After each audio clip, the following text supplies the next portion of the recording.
Assim como em diversos países, o Brasil possui muitos mitos e lendas folclóricas. A riqueza do nosso folclore é baseada nas muitas culturas e povos diversos que tivemos ao longo do tempo. Algumas delas você deve conhecer, e elas perderam o estigma de ser assustadora, como o Saci Pererê ou a Cuca.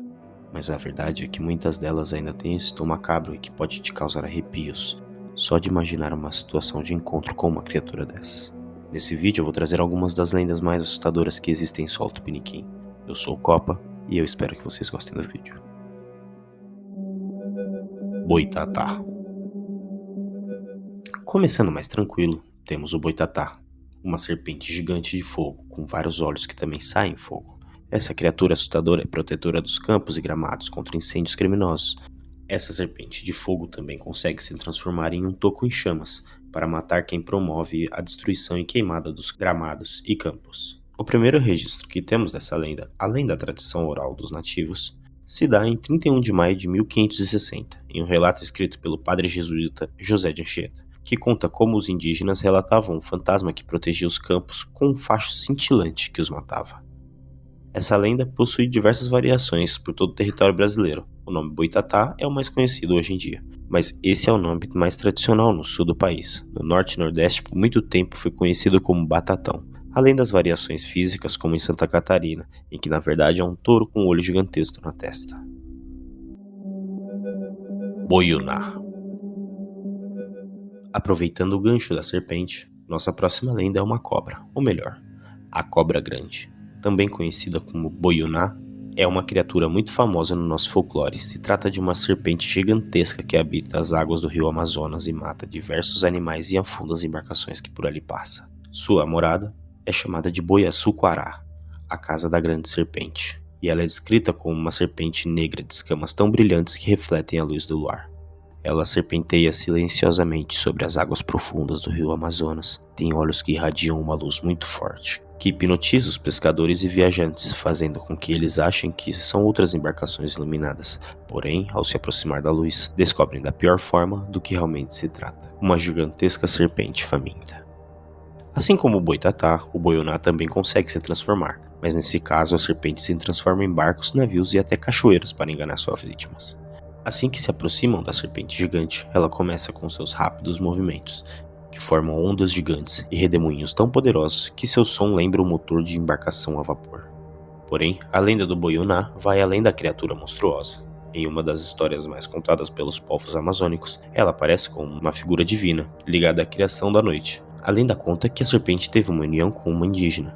E antes de você achar isso estranho e zombada na sua cultura, vale lembrar que Zeus se transformou em cada coisa estranha para conseguir ter relações que ele queria, que parece até piada. Tipo, uma nuvem, Zeus? Sério? Bom, caso queira saber um pouco mais também sobre a mitologia grega, o folclore grego, deixe nos comentários.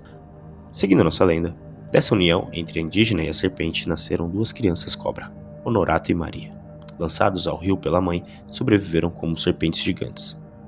Honorato era bondoso e não tinha instintos malévolos, já Maria era o oposto, cruel e malvada. Ela espalhava terror entre os animais e os humanos. A maldade da irmã era tão grande que, apesar de serem irmãos, Honorato foi obrigado a destruir ela.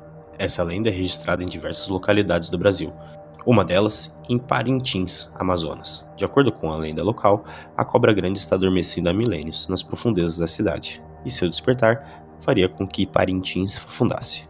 Em Belém, no Pará, uma versão parecida é contada, onde a serpente adormece entre os bairros da Cidade Velha e Nazaré, onde a cabeça estaria na Catedral da Sé e o seu corpo termina na Basílica de Nazaré. E assim como Parintins, se acredita que se a serpente acordasse, seria a ruína da cidade. Mapinguari. Deixando as coisas um pouco mais assustadoras, eu vou contar para vocês sobre o Mapinguari, uma criatura mitológica que sua origem se perde na tradição oral dos povos indígenas amazônicos.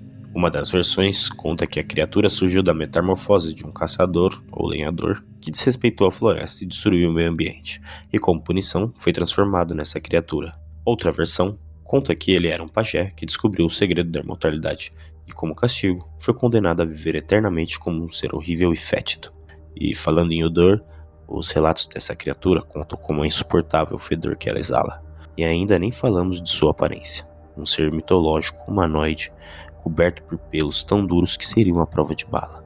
Esse ser possui apenas um olho, e sua boca é rasgada do nariz até o estômago.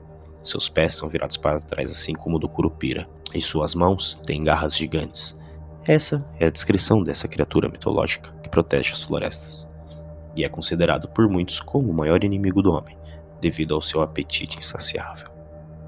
Ao contrário de outras entidades do nosso folclore, o Mapinguari possui hábitos diurnos, e ele vaga pelas florestas durante o dia e dorme durante a noite. Ele é lento, mas muito feroz e perigoso, por causa da sua habilidade de se mover silenciosamente através da vegetação densa da Amazônia, assim sendo capaz de surpreender suas vítimas facilmente. Seu único ponto fraco é que ele evita o contato com água, assim ele não ronda lugares onde se tem rios, cachoeiras, lagos e corpos d'água. Existem diversos criptozoólogos que procuram evidências da existência desse ser, mas nunca se teve nenhuma prova. Alguns deles teorizam que é um primata ou uma preguiça gigante, ou até mesmo um tamanduá-bandeira incomum.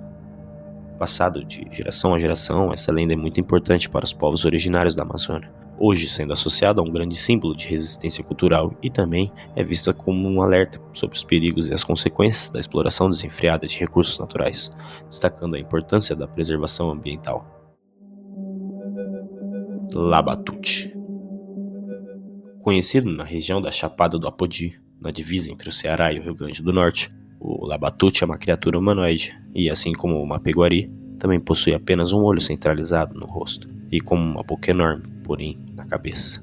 Labatute tem presas de elefante ou javali enormes. Também possui os pés redondos como os de cavalo ou equino, garras enormes e um corpo peludo, mas tem cabelos longos e desgrenhados na cabeça. Os nativos da região consideram o Labatute uma criatura pior que o lobisomem, caipora ou até mesmo que o próprio diabo. A lenda conta que essa criatura percorre as cidades durante a noite, faminto por carne e sangue humano, principalmente crianças, devido a sua carne ser mais macia que a dos adultos.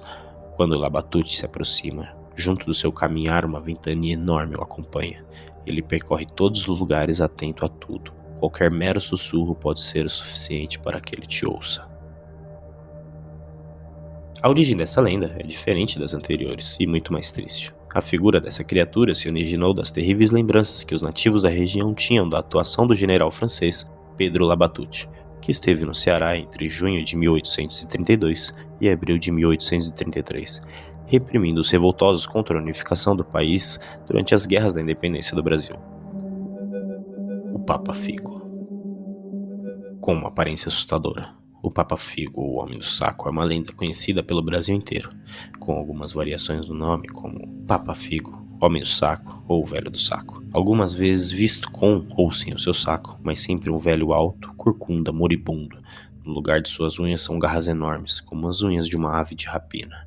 Seu sorriso macabro, em combinação com seus olhos iluminados amarelados, dá um calafrio aos que o encontram. Sempre espreitando pelas cidades do interior atrás de crianças desobedientes, esse velho está atrás de sequestrá-las e tomar o seu sangue e comer o seu fígado, para se curar da sua doença. Existem hipóteses de onde surgiu essa lenda.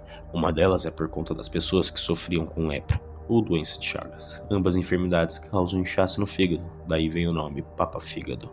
Outra hipótese que se tem é pela repercussão do caso do crime de Gador, em 1910. Esse crime foi o sequestro e assassinato do pequeno Bernardo González Parra, ocorrido em Gador, município da província de Almeria, na Espanha. Esse caso teve uma enorme repercussão por sua crueldade. Francisco Ortega foi diagnosticado com tuberculose e, incessantemente atrás da sua cura para sua enfermidade, resultou no sequestro de Bernardo, que foi dopado e levado a um armazém na fazenda de Francisco. Lá ele passou por diversas crueldades e torturas, no objetivo de retirarem seu sangue para Ortega beber misturado com açúcar. Eu resumi bem esse caso, pois ele é meio longo e perturbador e não é bem o foco do vídeo, além de ter outros envolvidos nessa trama de terror. Se vocês tiverem interesse, eu posso me aprofundar mais nesse caso em outro vídeo, deixe nos comentários. Essas são algumas das possíveis origens da lenda do Papa Figo. Essa lenda é conhecida principalmente na Bahia e na Paraíba, mas tem versões muito parecidas pelo Brasil todo, todas tendo pequenas alterações nas características, como estar com um saco ou não, ou ter ou não o corpo coberto por feridas. Uma outra característica que pode variar é a questão de que em alguns lugares se conta que o velho pode ter ajudantes, para ajudar a atrair as suas vítimas com brinquedos e doces. Em Recife, em específico, tem uma lenda muito parecida, mas no lugar do velho que rapta as crianças, é uma pessoa vestida de palhaço. Eu sou de São Paulo e, quando eu era criança, eu sempre brincava na rua. mas até os meus 10, 11 anos eu tinha um real pavor do velho do saco. Hoje eu entendo o propósito do porquê essa lenda é passada com ênfase às crianças, pois realmente existem muitos monstros escondidos dentro da nossa sociedade e convívio. Bom, esse foi o vídeo de hoje, pessoal. Algumas lendas do nosso folclore que eu gosto muito e que eu queria contar para vocês. Muito obrigado a cada um de vocês que acompanhou o vídeo até aqui. Deixa aquele gostei para incentivar o crescimento do canal. E se você tiver alguma sugestão de vídeo, deixa nos comentários. Dá uma conferida nos outros vídeos e tamo junto. Um forte abraço e até mais.